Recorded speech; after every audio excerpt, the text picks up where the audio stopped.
India China relation, it is one of the important topics जो कि हमें CAPF assistant commandant paper 2 के लिए प्रिपेयर करना चाहिए। जब भी हम बात करते हैं इंटरनेशनल रिलेशन की, यह हमारा एक थीम होता है जहां से हमारे एग्जाम के अंदर क्वेश्चन पूछे जाते हैं। इस बार के पॉइंट ऑफ व्यू से दो रिलेशन है जो काफी ज्यादा इंपॉर्टेंट है। पहला तो होता है इंडिया का चाइना के साथ रिलेशन और दूसरा होता है इंडिया का बांग्लादेश के साथ रिलेशन। ठीक है, तो इन दोनों रिलेशन को देखेंगे, बट आज हम बात करेंगे केवल और केवल इंडिया और चाइना के रिलेशन पर। ठीक है, तो अभी हम आज इसको पढ़ना स्टार्ट करते हैं और समझते हैं कि आखिर इस टॉपिक के ऊपर अगर हमसे ऐसे लिखने के लिए पूछ दिया जाता है तो हम कैसे लिख सकते हैं।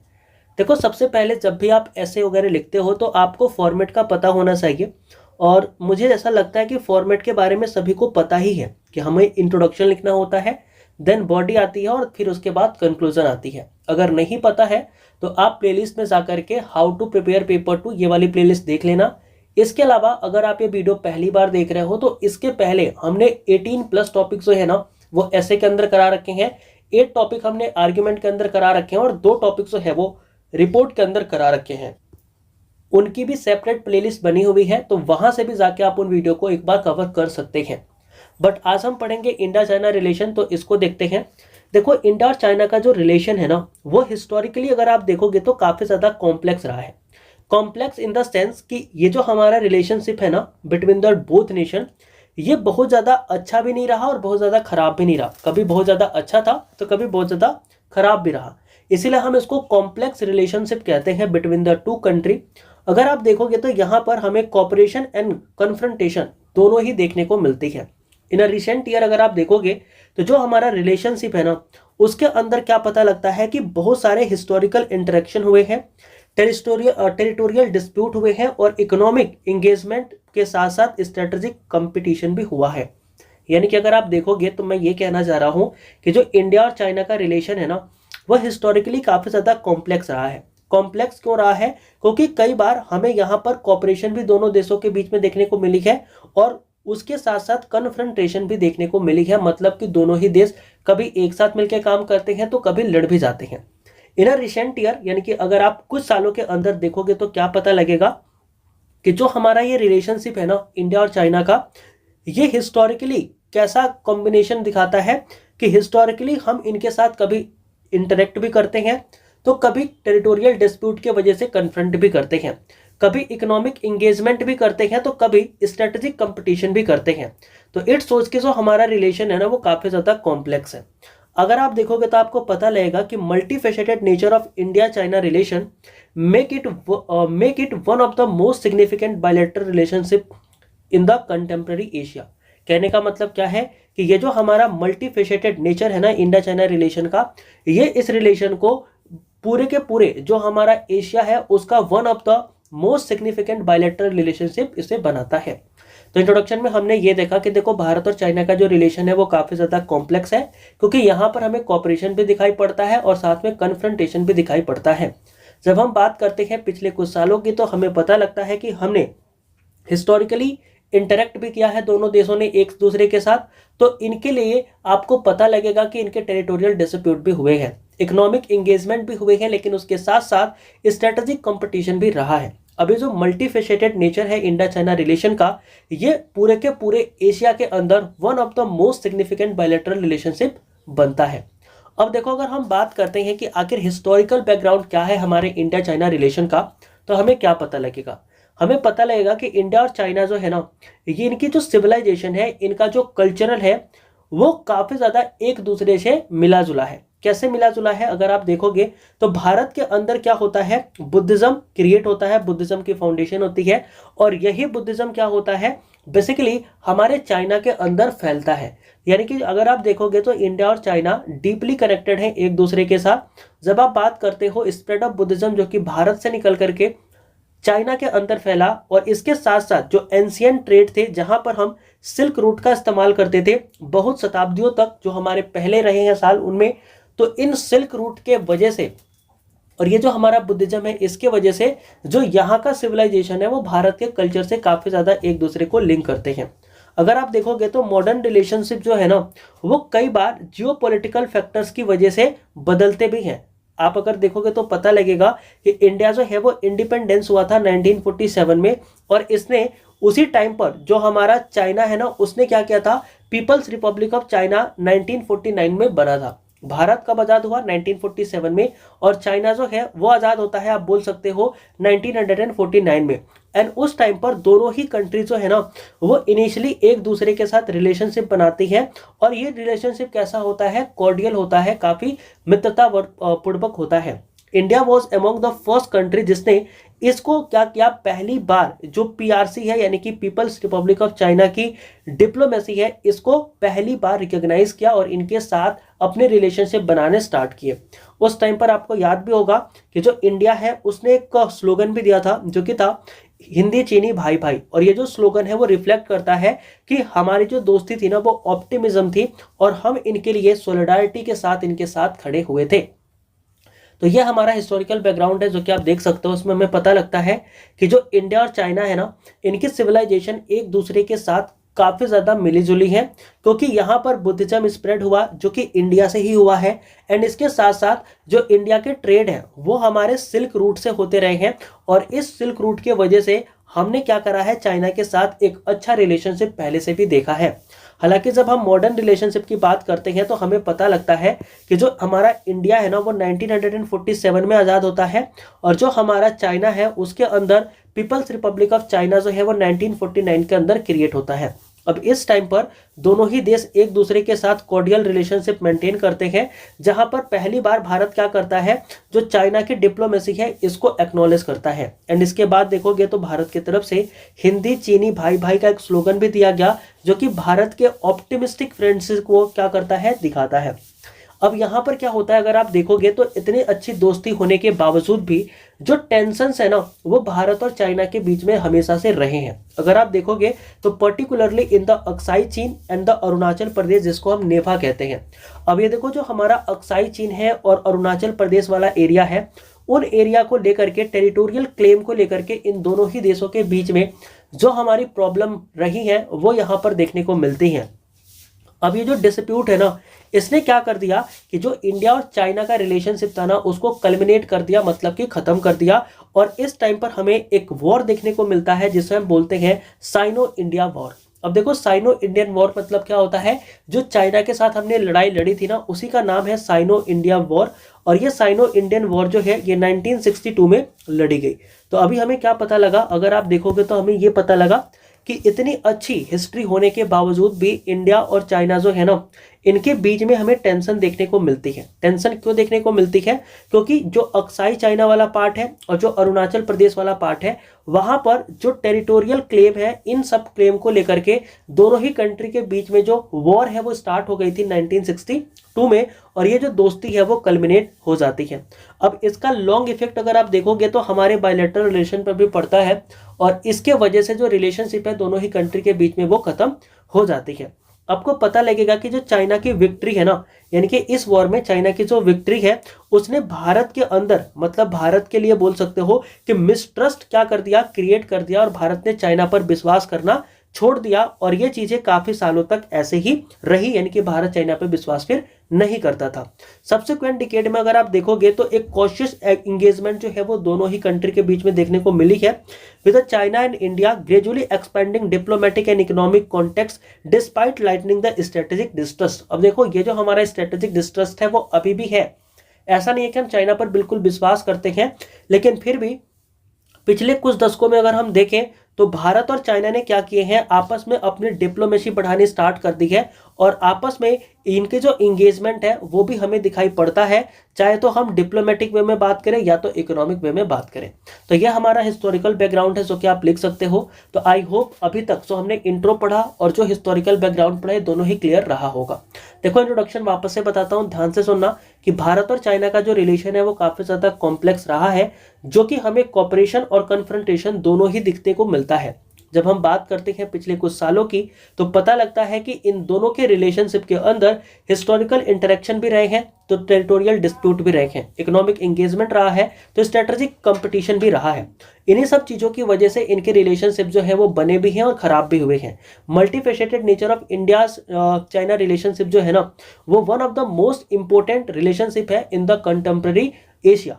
अगर आपको मैं बताऊं हिस्टोरिकल बैकग्राउंड के बारे में, तो आप देखोगे कि जो इंडिया और चाइना है ना, इनके सिविलाइजेशन कल्चरली एक दूसरे से काफी ज्यादा कनेक्टेड है through the Buddhism and the trade route that is happened in the silk. फिर इसके बाद हमें क्या पता लगता है कि जो मॉडर्न रिलेशनशिप है ना दोनों ही कंट्री के बीच में, वो स्टार्ट होता है जब भारत आजाद होता है 1947 में, एंड देन जो चाइना है वो खुद को क्या करता है, रिपब्लिक घोषित करता है 1949 में। तो उस टाइम पर भारत क्या करता है, चाइना को पहली बार क्या करता है, रिकॉग्नाइज करता है। इनकी फर्स्ट कंट्री जिसने चाइना को रिकॉग्नाइज किया वो था हमारा इंडिया। बट इंडिया ने क्या किया, 1950 के अंदर हिंदी चीनी भाई भाई बेसिकली एक स्लोगन भी दिया था, जो कि भारत के ऑप्टिमिस्टिक फ्रेंडशिप को डिनोट करता है। लेकिन होता क्या है कि जो हमारे टेरिटोरियल क्लेम्स हैं, इनको लेकर के भारत और चाइना के बीच में विवाद होता है अक्साई चाइना और अरुणाचल प्रदेश के एरिया के अंदर। एंड इस वजह से जो हमारी दोस्ती है वो खत्म हो जाती है और इंडिया चाइना वॉर होता है 1962 में, जिस वॉर में चाइना जो है वो जीत जाता है। एंड इसके वजह से भारत का जो ट्रस्ट है वो चाइना पर से टूट जाता है। अब ये ट्रस्ट टूट तो गया है और अभी तक नहीं बना है, लेकिन अगेन भारत और चाइना जो है वो एक साथ आ रहे हैं, इकोनॉमिक कॉन्टेक्ट्स बना रहे हैं और अपनी डिप्लोमेसी को भी एक्सपेंड कर रहे हैं। तो ये हमारा क्या है, हिस्टोरिकल बैकग्राउंड है। इसके बाद हम आते हैं टेरिटोरियल डिस्प्यूट पर। देखो, जब भी आप चाइना की बात करोगे तो आपको पता लगेगा कि टेरिटोरियल इशू जो है ना वो इन दोनों ही कंट्री के बीच में एक मेजर सोर्स ऑफ टेंशन है, जो कि आप देखोगे जब भी बात करोगे इंडिया और चाइना की। उनके इंडिया और चाइना के अंदर जो टेरिटोरियल इशू है ना, ये one of the major source of tension है जो कि हमें देखने को मिलते हैं। अब यहाँ पर क्या पता लगेगा कि जो लाइन ऑफ एक्चुअल कंट्रोल यानी कि जो LAC है ना, with separate Indian administered and China administered territory, मतलब कि जो हमारी ये LAC है ये क्या करती है कि जो भारत के हमारी टेरिटरी है और जो चाइनीज टेरिटरी है इनको ये अलग करने का काम करती है। लेकिन यहाँ पर बहुत सारे डिस्प्यूट है। क्यों है? क्योंकि यहाँ पर पुअरली डिमार्केटेशन जो है वो करी गई है, मतलब क्लियर बाउंड्री जो है वो यहाँ पर नहीं है, जिसके वजह से अगर आप देखोगे तो इस LAC के ऊपर इंडिया और चाइना की जो टेरिटरी है, जो दोनों ही कंट्री एक दूसरे को क्या करती है, क्लेम करती है, उन टेरिटरी को लेकर के यहाँ पर थोड़े से विवाद हमें देखने को मिल जाते हैं। ठीक है, चलो इसके बाद हम बात करते हैं कि ये जो हमारा बोल सकते हो कि टेरिटरी क्लेम है ना, इसके वजह से इन 2017 आपको डोकलाम विवाद देखने को मिलता है एंड 2020 आपको क्या होता है, गलवान वैली क्लेश देखने को मिलता है। एंड इस क्लेसेस की वजह से, इन सब चीजों की वजह से जो हमारे रिलेशनशिप है वो दोनों ही कंट्री के खराब हो जाते हैं despite the several round of diplomatic talk. अब देखो यहाँ पर क्या होता है कि यहाँ पर एक दूसरे के अंदर फाइट होती है, कॉन्फ्लिक्ट एस्केलेट होता है। जब हम बात करते हैं गलवान वैली की या फिर डोकलाम की, तो इस चीज को लेकर के डिप्लोमेटिक टॉक कई बार हुए, सेवरल राउंड जो है वो डिप्लोमेटिक टॉक का यहाँ पर किया जाता है एंड मिलिट्री डायलॉग होते हैं। और परमानेंट रेजोल्यूशन जो है वो भी बॉर्डर डिस्प्यूट को सॉल्व करने के लिए लाया जाता है, लेकिन ये अभी तक इनइफेक्टिव ही रहे हैं। Territorial issue is intertwined with the national pride, domestic politics and regional security making it highly sensitive. तो आपको पता लगेगा कि ये जो हमारा नेशनल प्राइड का मामला आ जाता है, डोमेस्टिक पॉलिटिक्स का मामला आ जाता है, रीजनल सिक्योरिटी का मामला आता है, ये इस चीज को काफी ज्यादा सेंसिटिव बना देता है और इसी सेंसिटिव मामले की वजह से जो टेरिटोरियल डिस्प्यूट है वो देखने को मिलते हैं। तो देखो, टेरिटोरियल डिस्प्यूट में मैंने आपको क्या बताया, मैंने आपको बताया कि टेरिटोरियल डिस्प्यूट के अंदर भारत और चाइना जो है ना, इनके बीच में जो मेजर टेंशन है वो इसी वजह से है, क्योंकि जो LAC वाला रीजन है यानी कि लाइन ऑफ एक्चुअल कंट्रोल वाला, वहां पर चाइना क्या करता है, अपनी एरिया को वो, जैसे इंडिया के कुछ एरिया को वो अपने पार्ट में बोल सकते हो कि बताता है, और जो इंडिया है वो चाइना के कुछ एरिया को अपना पार्ट बनाता है। इसके वजह से क्या होता है कि दोनों ही कंट्री जो है वो आपस में लड़ते हैं, जो कि हमें देखने को मिलता है इन 2017 जब डोकलाम विवाद होता है एंड इन 2020 और 17 यानी कि डोकलाम विवाद और जो हमारा बोल सकते हो गलवान वैली, तो इनमें ये सारी चीजें हमें देखने को मिलती है। अब हम आगे बढ़ते हैं इकोनॉमिक एंड ट्रेड रिलेशन में। देखो, इकोनॉमिक एंड ट्रेड रिलेशन ये क्या कहता है, ये कहता है कि देखो, भारत और चाइना के बीच में चाहे कितने ही ज्यादा स्ट्रेटेजिक डिफरेंसेस क्यों ना हो, इंडिया और चाइना का जो इकोनॉमिक टाई है ना वो हमेशा क्या रहा है, बढ़ता ही रहा है। अगर हम देखें तो 1990 के बाद, यानी कि चाहे कितनी भी लड़ाइयाँ हो जाए भारत और चाइना के बीच में, लेकिन आफ्टर 1990 अगर आप देखोगे तो जो इकोनॉमिक टाइज है दोनों ही कंट्री के बीच में वो क्या होता जा रहा है, लगातार बढ़ता ही जा रहा है। चाइना जो है वो इंडिया का लार्जेस्ट ट्रेडिंग पार्टनर है, जो कि लगभग 125 बिलियन डॉलर का क्या होता है, ट्रेड हमारा चाइना के साथ होता है।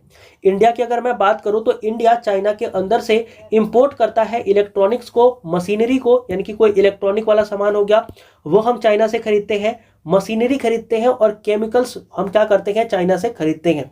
जबकि जो भारत के अंदर भी बहुत सारी चीजें हैं जो हम चाइना को बेचते हैं, तो हमारा जो एक्सपोर्टिंग आइटम है उस एक्सपोर्टिंग आइटम के अंदर हमें क्या मिलेगा, तो आप देखोगे कि एक्सपोर्टिंग आइटम के अंदर हम अपने मिनरल्स को, एग्रीकल्चरल प्रोडक्ट को, और जो हमारे रॉ मटेरियल्स हैं इनको हम चाइना के अंदर एक्सपोर्ट करते हैं।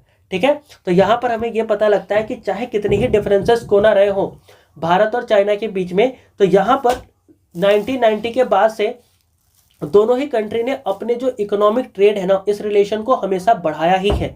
यहाँ पर हमें पता लगता है कि आज जो चाइना है ना वो भारत का सबसे बड़ा ट्रेडिंग पार्टनर है, और यहाँ पर आपको ये भी पता लगेगा कि हम चाइना के साथ लगभग 125 बिलियन डॉलर का क्या करते हैं, ट्रेड करते हैं। हम चाइना से इलेक्ट्रॉनिक्स, मशीनरी और केमिकल्स जैसी चीजें खरीदते हैं, तो हम भारत से minerals, agricultural product and raw material को क्या करते हैं, चाइना में बेचते हैं। हालांकि जो हमारा ये ट्रेड है ना, ट्रेड रिलेशनशिप, इसमें ये काफी ज्यादा हैविली इम्बैलेंस्ड है, और इसके वजह से भारत को ही क्या होता है, घाटा होता है। भारत को घाटा कैसे होता है, क्योंकि भारत खरीदता ज्यादा चीजें हैं, बेचता कम चीजें हैं, तो इसके वजह से जो भारत का ट्रेड डेफिसिट है ना वो देखने को मिलता है, जो कि अभी आप यहां पर समझ भी पाओगे, आपको पता भी होगा अगर आपने इकोनॉमिक्स पढ़ी होगी तो। अब ये जो हमारा है ना ट्रेड डेफिसिट, ये हमारे डोमेस्टिक चीजों के लिए क्या है, काफी बड़ा कंसर्न है कि भारत की डिपेंडेंसी जो है वो चाइनीज गुड्स के ऊपर है, particularly during the geopolitical tension. यानी कि इतने जियोपॉलिटिकल टेंशन चल रहे हैं, बट फिर भी हमारी जो अवेलेबिलिटी है, जो चीजों की नीड है, वो अभी भी कहां से पूरा हो रही है, चाइना से ही पूरा हो रही है। तो ये हमारे लिए एक बहुत बड़ा डोमेस्टिक कंसर्न भी है, वो देखने को मिलता है।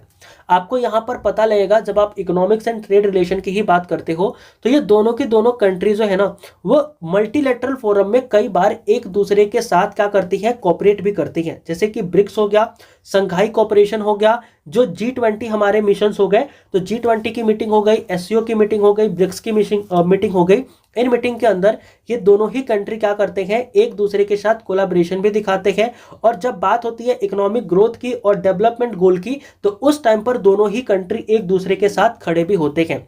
नेवरदलेस अगर आप देखोगे तो economic interdependence has not translated into a strategic trust, and trade relation are increasingly influenced by the geopolitical consideration। यानी कि ये जो हमारा इकोनॉमिक इंटरडिपेंडेंस है ना, इसके वजह से ये नहीं है कि इनके ऊपर हमारा स्ट्रेटेजिक ट्रस्ट बदल जाएगा। मतलब ऐसा नहीं है कि जो हम डील कर रहे हैं, बिजनेस कर रहे हैं, इस बिजनेस और डील से हमको उन पे ट्रस्ट हो जाए और पहले जैसे ही हम उनके साथ व्यवहार करना स्टार्ट कर दें। तो इस टाइम पर हमें ये भी सोचना है कि जो ट्रेड रिलेशन है ना वो इसलिए बढ़ रहे हैं ताकि जियोपॉलिटिकल अगर कंसीडर किया जाए जियोपॉलिटिकल टेंशन को, तो इस टाइम पर हमारे लिए जो सबसे अच्छा ट्रेड पार्टनर है वो चाइना है, तो इसीलिए हम चाइना के साथ रिलेशन भी रखते हैं। अब हम बात करते हैं स्ट्रेटेजिक एंड मिलिट्री कोऑपरेशन की। देखो स्ट्रेटेजिक एंड मिलिट्री कोऑपरेशन की जब हम बात करेंगे तो हमें क्या पता लगेगा, अब इस चीज पे हम थोड़ा सा ध्यान देते हैं। देखो अब भारत और चाइना जो है ना, यानी कि इंडिया एंड चाइना, इनकी जो रिलेशनशिप है हम पढ़ क्या रहे हैं कि ये मिक्स है, जहां पर एक तरफ हमें कंपटीशन भी देखने को मिलता है तो हमें कोऑपरेशन भी देखने को मिलता है। अब जो चाइना है ना, इसका जो इंडो पैसिफिक रीजन है, जो बेल्ट ऑफ रोड इनिशिएटिव है, इनके वजह से और इसकी पाकिस्तान के साथ जो दोस्ती है ना, तो ये ध्यान रखना कि जो चाइना है उसका इंडो पैसिफिक रीजन के अंदर influence, belt of road initiative यानी कि BRI है वो उसका अंदर इन्फ्लुएंस, एंड इसके साथ साथ जो पाकिस्तान के साथ इसकी जो दोस्ती बढ़ रही है ना, ये भारत की सिक्योरिटी के लिए क्या है, बहुत बड़ा खतरा है। इंडिया ने इस खतरे को, ठीक है, इंडिया ने क्या करा है, इस खतरे को खत्म करने के लिए अगर आप देखोगे तो India in turn that strengthen it's military capabilities. अब इस खतरे से निपटने के लिए भारत ने अपनी मिलिट्री कैपेबिलिटीज को और अच्छा करा। उसने अपने इंफ्रास्ट्रक्चर को, जो कि बॉर्डर के रीजन में पड़ते हैं, उन बॉर्डर वाले रीजन के अंदर जो उनका इंफ्रास्ट्रक्चर था, जैसे रोड वगैरह हो गए, उनको और अच्छा करा। और इसने, इंडिया ने क्या करा, जो ग्लोबल पार्टनरशिप है अलग अलग कंट्री के साथ, जैसे कि यूनाइटेड स्टेट ऑफ अमेरिका के साथ, जापान के साथ, ऑस्ट्रेलिया के साथ, इन सब के साथ क्वाड जैसे फ्रेमवर्क बनाए, ताकि हम भी क्या कर सके, अगर चाइना कभी मिलिट्री अग्रेशन दिखाता है तो हम उसको कंट्रोल कर पाए और हम रिटेलिएट कर पाए, है ना। तो स्ट्रेटेजिक एंड मिलिट्री कोऑपरेशन में हमें क्या पता लगता है कि जो इंडिया और चाइना है ना, इन दोनों के बीच में कंपटीशन और कोऑपरेशन दोनों ही देखने को मिलता है। जब हम बात करते हैं चाइना की, तो हमें पता लगता है कि चाइना की जो इन्फ्लुएंस है वो पैसिफिक रीजन के अंदर बढ़ती जा रही है। बेल्ट ऑफ रोड इनिशिएटिव के थ्रू वो इंडिया को घेर भी रहा है एंड पाकिस्तान के साथ वो दोस्ती भी बढ़ा रहा है, जो कि भारत के लिए कंसर्न है। अब इसी कंसर्न से बचने के लिए भारत ने अपनी मिलिट्री को स्ट्रेंथन किया हुआ है। इसके साथ साथ जो बॉर्डर वाले रीजन है, उन रीजन के अंदर जो भी इंफ्रास्ट्रक्चर पड़ते हैं उनको इसने क्या किया है, डेवलप भी किया है।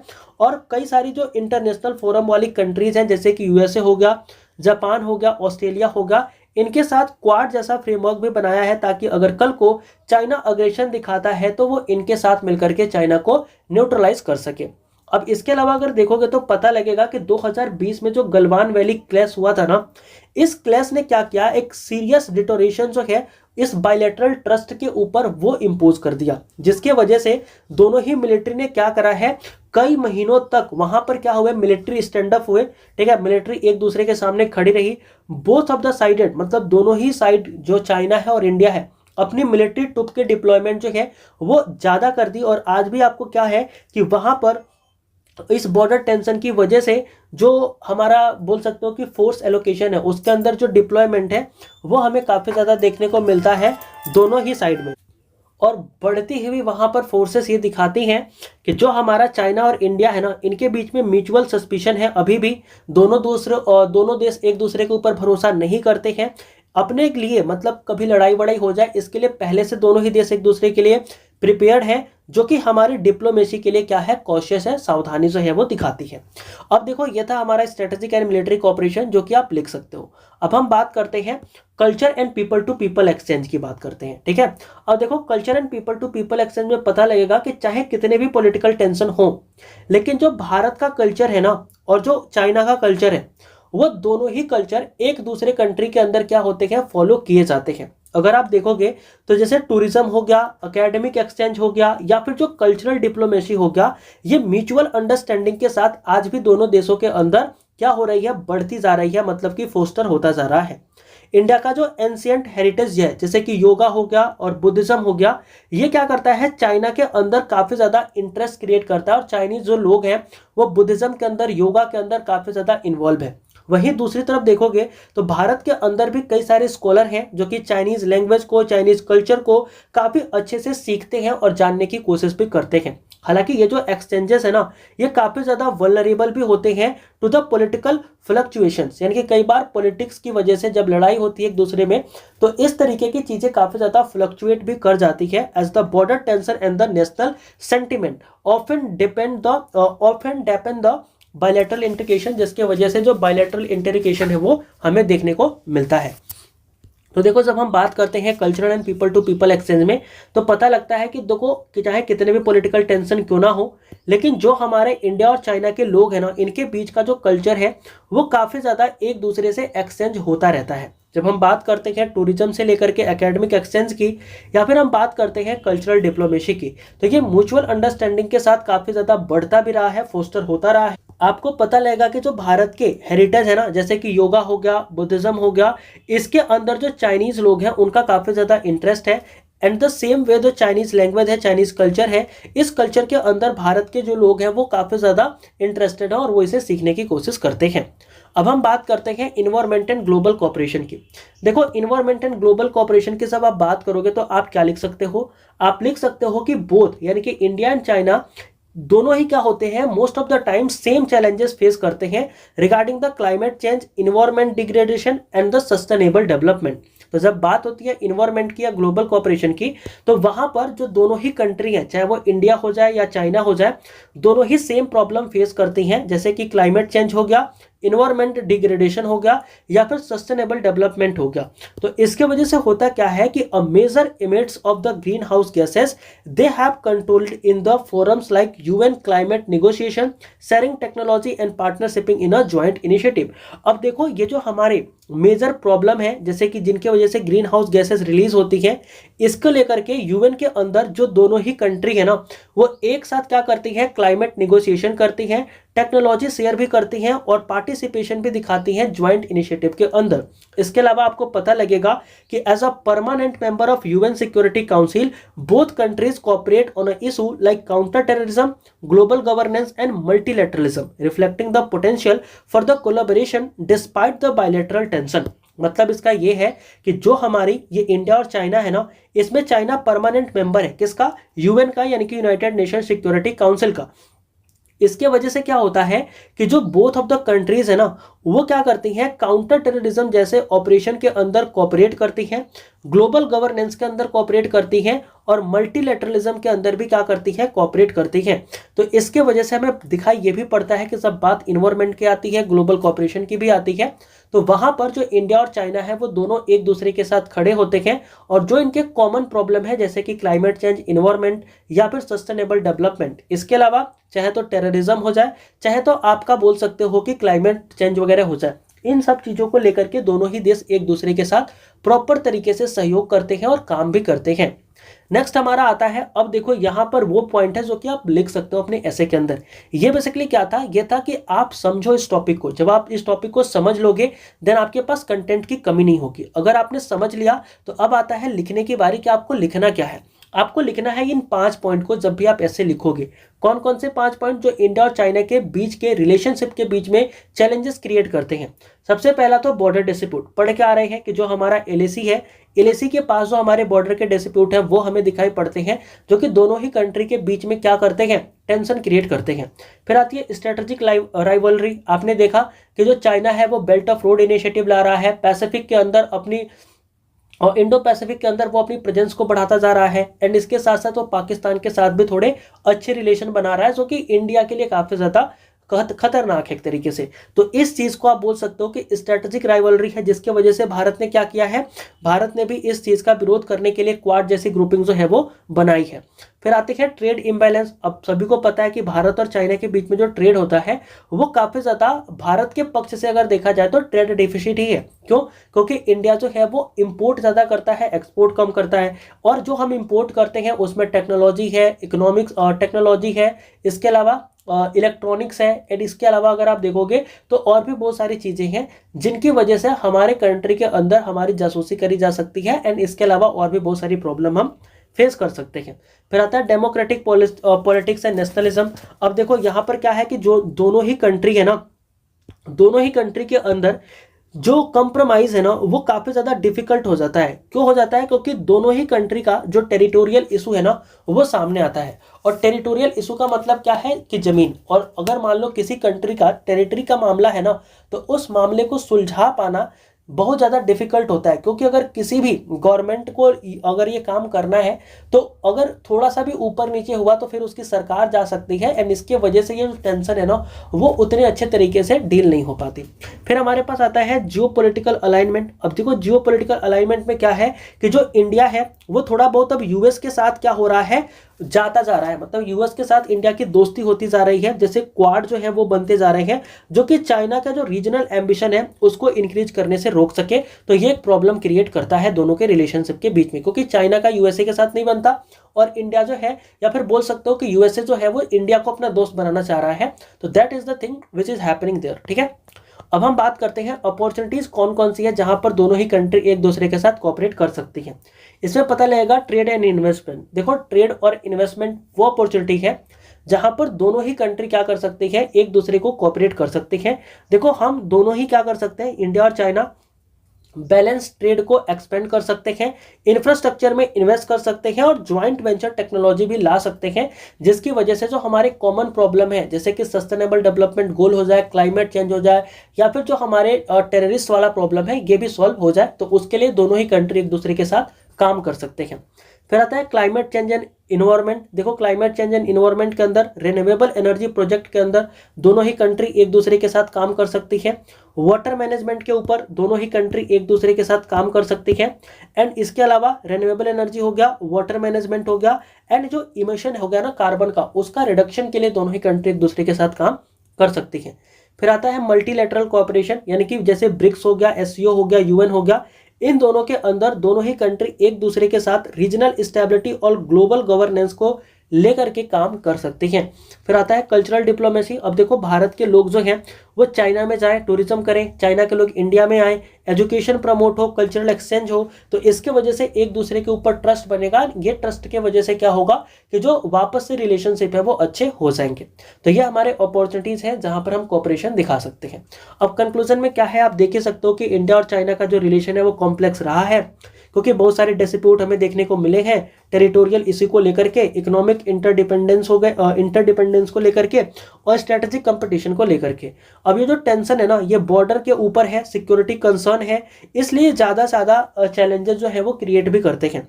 अपॉर्चुनिटीज ये है कि हम कोऑपरेशन दिखा सकते हैं in a trade, environment and multilateral engagement.